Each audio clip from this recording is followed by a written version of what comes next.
ਸਤਿ ਸ਼੍ਰੀ ਅਕਾਲ। ਬਹੁਤ ਸਵਾਗਤ ਅੱਜ ਇਸ ਪ੍ਰੋਗਰਾਮ ਦੇ ਵਿੱਚ। ਇਸ ਪ੍ਰੋਗਰਾਮ ਦੇ ਰਾਹੀਂ ਅਸੀਂ ਆਪ ਜੀ ਨਾਲ ਬਹੁਪੱਖੀ ਸ਼ਖਸੀਅਤਾਂ ਨੂੰ ਜਾਣੂ ਕਰਵਾਉਂਦੇ ਰਹਿੰਦੇ ਹਾਂ। ਉਸੇ ਕੜੀ ਦੇ ਵਿੱਚ ਅੱਜ ਅਸੀਂ ਉਸ ਉੱਚ ਕੱਦ ਸ਼ਖਸੀਅਤ ਨੂੰ ਆਪ ਜੀ ਦੇ ਨਾਲ ਰੂਬਰੂ ਕਰਵਾਉਣ ਜਾ ਰਹੇ ਹਾਂ, ਜਿਨ੍ਹਾਂ ਦਾ ਪੰਜਾਬੀ ਫਿਲਮ ਇੰਡਸਟਰੀ ਦੇ ਵਿੱਚ, ਹਿੰਦੀ ਫਿਲਮ ਇੰਡਸਟਰੀ ਦੇ ਵਿੱਚ, ਉਸ ਤੋਂ ਇਲਾਵਾ ਵਿਦਿਆ ਦੇ ਖੇਤਰ ਦੇ ਵਿੱਚ, ਸਾਹਿਤ ਦੇ ਖੇਤਰ ਦੇ ਵਿੱਚ ਬਹੁਤ ਵੱਡਾ ਨਾਮ ਹੈ। ਸੋ ਜ਼ਿਆਦਾ ਸਮਾਂ ਨਹੀਂ ਲਵਾਂਗਾ, ਅੱਜ ਤੁਹਾਡੇ ਰੂਬਰੂ ਕਰਨ ਜਾ ਰਹੇ ਹਾਂ ਡਾਕਟਰ ਸਵਰਾਜ ਸੰਧੂ ਜੀ। ਮੈਂ Swaraj Sandhu ji, film and TV actor, retired professor. ਦਰਅਸਲ ਦੋਸਤੋ, ਮੇਰਾ ਇਹ ਮੰਨਣਾ ਹੈਗਾ ਕਿ ਜਿਹੜਾ ਵੀ ਜ਼ਮੀਨ ਨਾਲ ਜੁੜਿਆ ਹੋਇਆ ਵਾ ਉਹਦੇ 'ਚ ਬਹੁਤ ਸੰਭਾਵਨਾਵਾਂ ਹੁੰਦੀਆਂ ਵਾ ਜੀ, ਤਰੱਕੀ ਕਰਨ ਦੀਆਂ, ਜ਼ਿੰਦਗੀ ਦੇ ਵੱਖ-ਵੱਖ ਮਰਹਲਿਆਂ ਦੇ ਵਿੱਚ ਵਿਚਰਨ ਦੀਆਂ ਔਰ ਵੱਡਾਪਣ ਗ੍ਰਹਿਣ ਕਰਨ ਦੀਆਂ। ਜੇ ਮੈਂ ਆਪਣੇ ਆਪ 'ਤੇ ਇਹ ਗੱਲ ਲਾਵਾਂ ਜਾਂ ਆਪਣੇ ਆਪ ਨਾਲ ਜੋੜਾਂ ਇਸ ਗੱਲ ਨੂੰ, ਜੀ, ਭਾਵੇਂ ਕਿ ਇਹਨੂੰ ਕੋਈ ਆਪਣੇ ਮੂੰਹੋਂ ਤਾਰੀਫ ਕਰਨ ਵੱਲ ਨਾ ਲਿਜਾਇਆ ਜਾਵੇ, ਪਰ ਮੈਂ ਜਿਸ ਥਾਂ 'ਤੇ ਮੇਰਾ ਜਨਮ ਹੋਇਆ, ਤਰਨਤਾਰਨ ਦੇ ਇੱਕ ਛੋਟਾ ਜਿਹਾ ਪਿੰਡ ਸੁਹਾਵਾ, ਸਾਡੇ ਸਾਰੇ ਪਿੰਡ ਦੀ ਤਕਰੀਬਨ 500 ਏਕੜ ਜ਼ਮੀਨ ਸੀ ਔਰ ਉਹਦੇ ਵਿੱਚ ਅਸੀਂ 5 ਭਰਾ, ਉਹ ਸਾਨੂੰ 12 ਏਕੜ ਜ਼ਮੀਨ ਸਾਡੇ ਕੋਲ ਸੀ।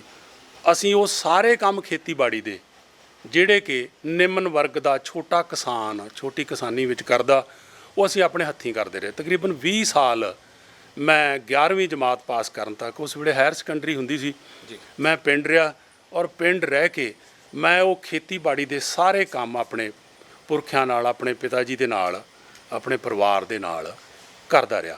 ਇਸ ਕਰਕੇ ਉਸ ਧਰਤੀ ਦੇ ਨਾਲ ਜੁੜੇ ਰਹਿਣ 'ਚ ਔਰ ਉੱਥੇ ਮਿਹਨਤ ਕਰਨ ਦਾ ਇੱਕ ਇਹੋ ਜਿਹਾ ਜਜ਼ਬਾ, ਇਹੋ ਜਿਹਾ ਕੁਛ ਤੁਹਾਨੂੰ ਅਸਲੀਅਤ ਦੇ ਵਿੱਚ ਗ੍ਰਹਿਣ ਹੁੰਦਾ ਵਾ ਕਿ ਤੁਸੀਂ ਜ਼ਿੰਦਗੀ ਵਿੱਚ ਫਿਰ ਤਰੱਕੀ ਕਰਦੇ ਤੁਰੇ ਜਾਂਦੇ ਆ, ਪਿਛਾਂਹ ਨਹੀਂ ਹਟਦੇ। 11ਵੀਂ ਕਰਨ ਤੋਂ ਬਾਅਦ ਮੈਂ ਇੱਥੇ ਇੱਕ ਛੋਟਾ ਜਿਹਾ ਡਿਪਲੋਮਾ ਸੀ ਚੰਡੀਗੜ੍ਹ ਦੇ ਵਿੱਚ, ਹੈਲਥ ਇੰਸਪੈਕਟਰ ਦਾ। ਮੇਰੇ ਘਰਦਿਆਂ ਨੇ ਸੋਚਿਆ ਕਿ ਕਿਉਂ ਨਾ ਡਿਪਲੋਮਾ ਕਰ ਲਿਆ ਜਾਵੇ, ਛੋਟੀ ਕਿਸਾਨੀ ਆ ਅਤੇ ਨੌਕਰੀਆਂ ਕਰਨੀਆਂ ਚਾਹੀਦੀਆਂ।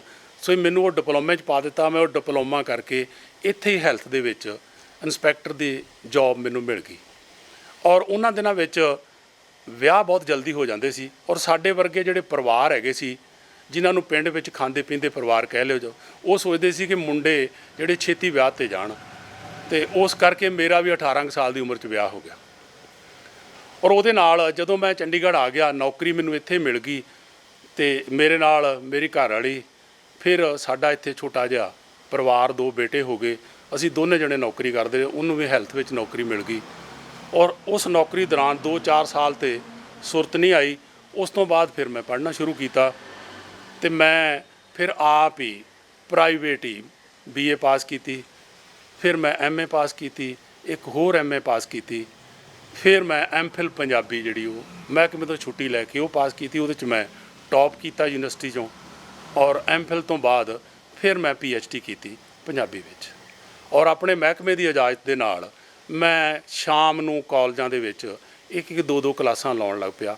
ਇਸੇ ਦੌਰਾਨ ਹੀ, ਕਿਉਂਕਿ ਮੇਰੀ PhD ਜਿਹੜੀ ਉਹ ਥੀਏਟਰ ਦੇ ਉੱਤੇ ਆ ਔਰ ਨਾਲ ਮੈਂ ਚੰਡੀਗੜ੍ਹ ਦੇ ਵਿੱਚ ਟੈਗੋਰ ਥੀਏਟਰ ਜਾਂ ਆਲੇ ਦੁਆਲੇ ਦੇ ਥੀਏਟਰ ਦੇ ਨਾਲ ਮੈਂ ਜੁੜ ਗਿਆ। ਛੋਟੇ ਰੋਲ ਤੋਂ ਵੱਡੇ ਰੋਲ ਕਰਦਿਆਂ ਲਗਾਤਾਰ ਕਈ ਸਾਲ ਮੈਂ ਥੀਏਟਰ ਕੀਤਾ, ਜਿਹਦੇ ਵਿੱਚ ਕਮਲ ਬਦਰੋਈ, ਦਵਿੰਦਰ ਦਮਨ ਜੀ, ਲਿਖਾਰੀ ਸਾਹਿਬ, ਮਹਿੰਦਰ ਜੀ, ਮੋਹਨ ਮਹਾਰਿਸ਼ੀ ਜੀ, ਰਾਣੀ ਬਲਵੀਰ ਕੌਰ ਜੀ, ਹੋਰ ਵੱਡੇ ਨਾਮ ਆ ਜਾਂਦੇ ਆ। ਮੇਰੇ ਕੰਟੈਂਪਰੇਰੀ ਪ੍ਰਵੇਸ਼ ਸੇਠੀ ਜੀ ਹੋਣੀ, ਕੇਸ਼ਵ ਚੰਦਰ ਭਰਾਤਾ ਜੀ, ਹੋਰ ਲੋਕ, ਅਸੀਂ ਰਲ ਕੇ ਇੱਥੇ ਥੀਏਟਰ ਵੀ ਕਰਦੇ ਰਹੇ ਔਰ ਇਸ ਦੌਰਾਨ ਮੈਂ ਪੜ੍ਹ ਕੇ ਕੁਆਲੀਫਾਈ ਵੀ ਹੋ ਗਿਆ ਔਰ ਫਿਰ ਮੈਂ ਅਪਲਾਈ ਕਰਨਾ ਸ਼ੁਰੂ ਕਰ ਦਿੱਤਾ ਕਿ ਮੈਂ ਕਿਸ ਤਰ੍ਹਾਂ ਇਸ ਜੌਬ ਤੋਂ ਬਾਅਦ ਜੰਪ ਕਰਕੇ ਕਾਲਜਾਂ ਦੇ ਵਿੱਚ ਪ੍ਰੋਫੈਸਰ ਦੀ ਜੌਬ ਲਵਾਂ ਔਰ ਇਸੇ ਚੱਕਰ ਦੇ ਦੌਰਾਨ ਹੀ ਮੈਂ ਡਿਪਾਰਟਮੈਂਟ ਆਫ ਇੰਡੀਅਨ ਥੀਏਟਰ 'ਚ ਨਾਲ ਮੇਰਾ ਸੰਬੰਧ ਜੁੜ ਗਿਆ ਔਰ ਮੈਂ ਕਈ ਸਾਲ ਉੱਥੇ MA ਨੂੰ ਪੜ੍ਹਾਉਂਦਾ ਰਿਹਾ। ਲੋਹਾ ਕੁੱਟ, ਗਾਰਗੀ ਦਾ ਨਾਟਕ ਔਰ ਮੋਇਆ ਸਾਰਨਾ ਘਾਈ, ਸੰਤ ਸਿੰਘ ਸੇਖੋਂ ਦਾ। ਇਸ ਕਰਕੇ ਮੈਂ MA ਨੂੰ ਵੀ ਨਾਟਕ ਪੜ੍ਹਾਇਆ।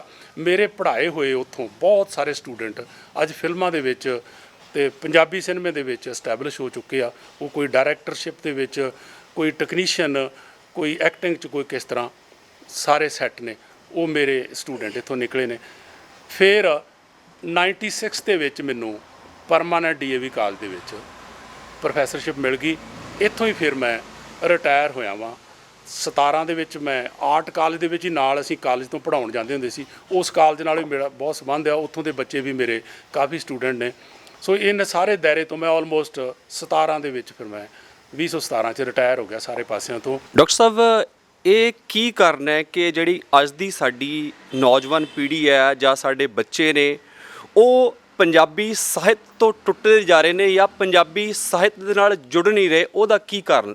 ਜੇ ਇਸ ਸਵਾਲ ਦੀ ਅੰਤਰਾਤਮਾ 'ਚ ਝਾਤ ਮਾਰੀਏ ਤੇ ਇਹਦੇ ਪਿੱਛੇ ਇਤਿਹਾਸਕ ਕਾਰਨ ਬਹੁਤ ਨੇ। ਪਹਿਲਾਂ ਅਸੀਂ 1951 ਦੀ ਮਰਦਮਸ਼ੁਮਾਰੀ ਨੂੰ ਲੈ ਲਈਏ। ਉਹ ਇੱਕ ਐਸਾ ਮੰਦਭਾਗਾ ਪੰਜਾਬ ਦੇ ਉੱਤੇ ਸਮਾਂ ਵਾਪਰਿਆ ਕਿ ਜਦੋਂ ਅਸੀਂ ਪੰਜਾਬੀਆਂ ਜਾਂ ਸਾਡੇ ਪੰਜਾਬੀਆਂ ਦੇ ਇੱਕ ਬਹੁਤ ਵੱਡੇ ਹਿੱਸੇ ਨੇ ਪੰਜਾਬੀ ਮਾਂ ਬੋਲੀ ਤੋਂ ਮੁਨਕਰ ਹੋ ਕੇ ਆਪਣੀ ਮਾਂ ਬੋਲੀ ਹਿੰਦੀ ਲਿਖਾਈ। ਉਹ ਸਿਰਫ ਰਾਜਨੀਤਿਕ ਕਾਰਨ ਸੀ ਔਰ ਉਸ ਤੋਂ ਬਾਅਦ ਇਹ ਗੱਲ ਵੱਧਦੀ ਗਈ ਭਾਵੇਂ ਕਿ ਅਗਲੀਆਂ ਮਰਦਮਸ਼ੁਮਾਰੀਆਂ 'ਚ ਉਸ ਗੱਲ ਨੂੰ ਕਲੀਅਰ ਕਰ ਲਿਆ ਜੀ। ਕਮਾਲ ਦੀ ਇੱਕ ਗੱਲ ਆ ਕਿ ਅਸੀਂ ਪੰਜਾਬੀ ਸਿਰਫ ਦੁਨੀਆ ਦੀ ਇੱਕ ਐਸੀ ਕੌਮ ਆ ਜਿਹਦੇ ਵਿੱਚ ਇੰਨੀਆਂ ਕੁਆਲਿਟੀਜ਼ ਹੈਗੀਆਂ ਕਿ ਅਸੀਂ ਪਿਆਰ ਕਰਨ ਵਾਲੇ ਲੋਕ ਹਾਂ, ਬਹਾਦਰ ਲੋਕ ਹਾਂ, ਮਿਹਨਤ ਕਰਨ ਵਾਲੇ ਲੋਕ ਹਾਂ, ਕੁਰਬਾਨੀ ਕਰਨ ਵਾਲੇ ਲੋਕ ਹਾਂ, ਦੇਸ਼ ਤੋਂ ਜਾਨ ਵਾਰਨ ਵਾਲੇ ਲੋਕ ਹਾਂ, ਆਪਣੀ ਮਿੱਟੀ ਨਾਲ ਜੁੜੇ ਲੋਕ ਹਾਂ, ਆਪਣੇ ਕਲਚਰ ਨੂੰ ਪਿਆਰ ਕਰਨ ਵਾਲੇ ਲੋਕ ਹਾਂ, ਆਪਣੇ ਲੋਕਾਂ ਨੂੰ ਪਿਆਰ ਕਰਨ ਵਾਲੇ ਲੋਕ ਹਾਂ। ਉਹਨਾਂ ਲੋਕਾਂ ਦੇ ਵਿੱਚ ਆਪਣੀ ਮਾਂ ਬੋਲੀ ਦੀ ਇਹ ਨਫ਼ਰਤ ਵੱਧਦੀ ਇੱਥੋਂ ਤੱਕ ਪਹੁੰਚ ਗਈ ਆ ਕਿ ਅਸੀਂ ਖਾਸ ਕਰਕੇ ਜਦੋਂ ਸਿੱਖਾਂ ਦੇ ਨਾਲ ਪੰਜਾਬੀ ਨੂੰ ਜੋੜ ਦਿੱਤਾ ਗਿਆ ਕਿ ਪੰਜਾਬੀ ਤਾਂ ਸਿੱਖਾਂ ਦੀ ਜ਼ਬਾਨ ਆ ਤੇ ਉਹਨਾਂ ਨੇ ਇਹਨੂੰ ਓਨ ਵੀ ਕਰ ਲਿਆ ਔਰ ਸਾਡੇ ਸਿੱਖਾਂ ਦੇ ਘਰਾਂ ਵਿੱਚ ਵੀ ਅਸੀਂ ਹੌਲੀ ਪੰਜਾਬੀ ਮਾਂ ਬੋਲੀ ਤੋਂ ਹੱਥ ਖਿੱਚ ਰਹੇ ਹਾਂ। ਡਾਕਟਰ ਸਾਹਿਬ, ਤੁਸੀਂ ਫਿਲਮਾਂ ਦੇ ਵਿੱਚ ਵਿਚਰਦੇ ਹੋ, ਸੰਗੀਤ ਜਗਤ ਦੇ ਵਿੱਚ ਵੀ ਵਿਚਰਦੇ ਹੋ। ਅਜੋਕੀ ਜਿਹੜੀ ਪੰਜਾਬੀ ਸੰਗੀਤ ਹੈ ਉਹ ਅੱਜ ਕਿਸ ਪਾਸੇ ਵੱਲ ਨੂੰ ਜਾ ਰਿਹਾ ਹੈ ਤੇ ਉਸ ਦਾ ਜਿਹੜਾ ਪ੍ਰਭਾਵ ਹੈ ਸਾਡੀ ਨੌਜਵਾਨੀ ਵੱਲ, ਬੱਚਿਆਂ ਵੱਲ, ਜੇ ਇਹ ਕਹੀਏ ਤਾਂ ਬਹੁਤ ਬੁਰਾ ਪੈ ਰਿਹਾ।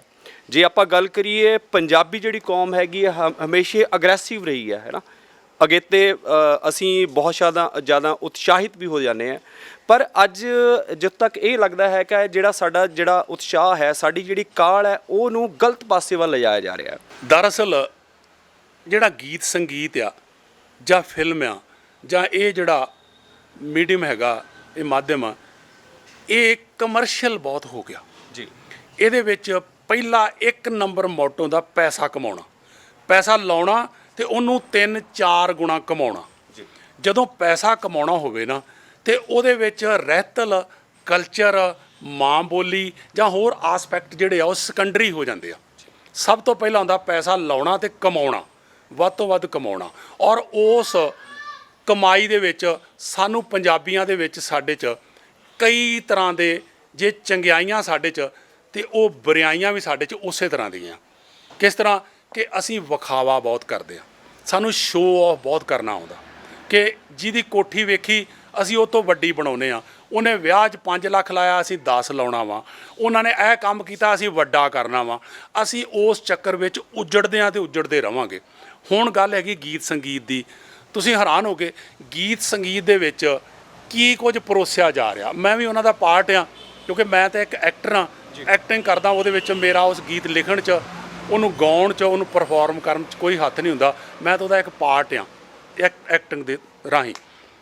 ਗੀਤ ਦੇ ਵਿੱਚ ਕੀ ਹੈਗਾ ਕਿ ਗੀਤ ਦੇ ਵਿੱਚ ਤੜਕ ਭੜਕ ਪਰੋਸੀ ਜਾਂਦੀ ਆ, ਉਹਦੇ ਵਿੱਚ ਮਾਰਸ਼ੈਲਿਟੀ ਪਰੋਸੀ ਜਾਂਦੀ, ਚਾਹੇ ਉਹ ਹਥਿਆਰਾਂ ਦੀ ਹੋਵੇ, ਚਾਹੇ ਉਹ ਨਸ਼ਿਆਂ ਦੀ ਹੋਵੇ, ਚਾਹੇ ਉਹ ਜੰਗਾਂ ਯੁੱਧਾਂ ਦੀ ਹੋਵੇ, ਚਾਹੇ ਉਹ ਕਬਜ਼ੇ ਲੈਣ ਦੀ ਹੋਵੇ, ਚਾਹੇ ਉਹ ਕਤਲਾਂ ਦੀ ਹੋਵੇ। ਉਹ ਇੱਕ ਆਪਣੀ ਕਿਸਮ ਦੀ ਜਿਹੜੀ ਸੂਡੋ ਮਾਰਸ਼ੈਲਿਟੀ ਹੈਗੀ ਆ ਨਾ, ਉਹ ਵਿਖਾਈ ਜਾਂਦੀ ਉਹਦੇ ਵਿੱਚ, ਤਾਂ ਕਿ ਜਿਹੜਾ ਯੰਗ ਜਨਰੇਸ਼ਨ ਹੈਗੀ ਆ ਅਟਰੈਕਟ ਹੋਵੇ। ਉਹ ਬਹੁਤ ਸਾਰੇ ਉਹਦੇ ਵੇਖਣ ਵਾਲੇ ਬਣਨ ਤੇ ਉਹਨਾਂ ਨੂੰ YouTube ਤੇ ਜਾਂ ਹੋਰ ਜਿਹੜੇ ਚੈਨਲਾਂ ਉੱਤੇ ਉਹਦਾ ਕਮਰਸ਼ੀਅਲੀ ਫਾਇਦਾ ਹੋਵੇ। ਅਸਲ 'ਚ ਉਹ ਮੁੱਖ ਰੱਖਿਆ ਜਾਂਦਾ। ਮੈਂ ਕੁਝ ਗਾਣੇ ਕੀਤੇ ਆ ਤਾਜ਼ੇ ਹੀ, ਉਹਨਾਂ 'ਚ ਇੱਕ ਗਾਣਾ, ਉਹ ਗਾਣਾ ਇਹੋ ਜਿਹਾ ਹੈਗਾ ਕਿ ਉਹਦੇ ਵਿੱਚ ਉਹ ਵੱਢਦੇ ਆ ਉਹਨੂੰ, ਜਿਹੜਾ ਸ਼ਰੀਕ ਹੈਗਾ ਉਹਨੂੰ ਟੋਕੇ 'ਚ ਦੇ ਕੇ ਵੱਢਦੇ ਆ। ਇੱਕ ਥਾਂ ਮੈਂ ਦੇਖਿਆ ਉਹ ਇੱਕੇ ਵਾਰ ਦੇ ਨਾਲ ਉਹਦੀ ਗਰਦਨ ਅੜਾ ਦਿੰਦੇ ਆ। ਜੀ। ਮੈਂ ਉੱਥੇ ਗੱਲ ਵੀ ਕੀਤੀ ਕਿ ਅਸੀਂ ਬੱਚਿਆਂ ਨੂੰ ਕੀ ਪਰੋਸ ਰਹੇ ਹਾਂ। ਉਹ ਕਹਿੰਦੇ ਤੁਹਾਨੂੰ ਨਹੀਂ ਪਤਾ, ਇਹੀ ਕੁਝ ਵਿਕਦਾ। ਉਹ ਕਹਿੰਦੇ ਮੰਡੀ 'ਚ ਮਾਲ ਜਿਹੜਾ ਵਿਕਦਾ ਨਾ ਉਹੀ ਵੇਚਿਆ ਜਾਂਦਾ, ਮੰਡੀ 'ਚ ਬੇਮਾਲ ਬਾਸੀ ਮਾਲ ਨੂੰ ਕੋਈ ਨਹੀਂ ਪੁੱਛਦਾ। ਡਾਕਟਰ ਸਾਹਿਬ, ਅਭਿਸ਼ੇਕ ਬੱਚਨ ਦੇ ਨਾਲ ਤੁਸੀਂ ਮਨਮਰਜ਼ੀਆਂ ਕੀਤੀ ਹੈਗੀ ਹੈ, ਤੁਸੀਂ ਅਭਿਸ਼ੇਕ ਬੱਚਨ ਦੇ ਪਿਤਾ ਦਾ ਜਿਹੜਾ ਕਿਰਦਾਰ ਹੈ ਉਹ ਨਿਭਾਇਆ, ਉਹਦੇ ਬਾਰੇ ਕੁਝ ਜਾਣਕਾਰੀ ਜ਼ਰੂਰ ਸਾਂਝੀ ਕਰੋ। ਉਹਦੇ ਬਾਰੇ ਇਸ ਤਰ੍ਹਾਂ ਜੀ, ਉਹ ਆਲ ਇੰਡੀਆ ਲੈਵਲ ਦੇ ਉੱਤੇ ਉਹਨਾਂ ਨੇ ਹੰਟਿੰਗ ਜਦ ਕਰਦੇ ਆ ਕਿਸੇ ਕਰੈਕਟਰ ਦੀ, ਤੇ ਉਹ ਵੱਖ-ਵੱਖ ਏਜ ਦੇ ਜਿਹੜੇ ਉਹਨਾਂ ਦੇ ਸੰਪਰਕ ਦੇ ਵਿੱਚ ਹੁੰਦੇ ਆ ਜਾਂ ਉਹ ਲੱਭ ਲੈਂਦੇ ਆ, ਤੇ ਉਹਨਾਂ ਤੋਂ ਫਿਰ ਆਡੀਸ਼ਨ ਮੰਗੀ ਜਾਂਦੀ ਆ। ਉਹਨਾਂ ਨੂੰ ਕੁਝ ਲਾਈਨਾਂ ਦਿੱਤੀਆਂ ਜਾਂਦੀਆਂ, ਉਹਨਾਂ ਨੂੰ ਕਿਹਾ ਜਾਂਦਾ ਕਿ ਸੈਲਫ ਆਡੀਸ਼ਨ ਕਰਕੇ ਭੇਜੋ।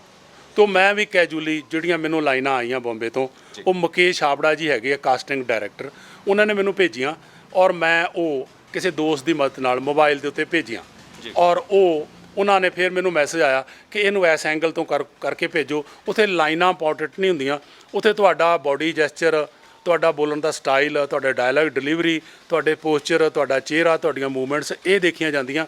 ਬੋਲੋ ਜੋ ਮਰਜ਼ੀ, ਉਹ ਇੰਨਾ ਮਾਇਨਾ ਨਹੀਂ ਰੱਖਦਾ ਕਿਉਂਕਿ ਉੱਥੇ ਉਹ ਸਭ ਕੁਝ ਬਦਲ ਜਾਣਾ ਹੁੰਦਾ।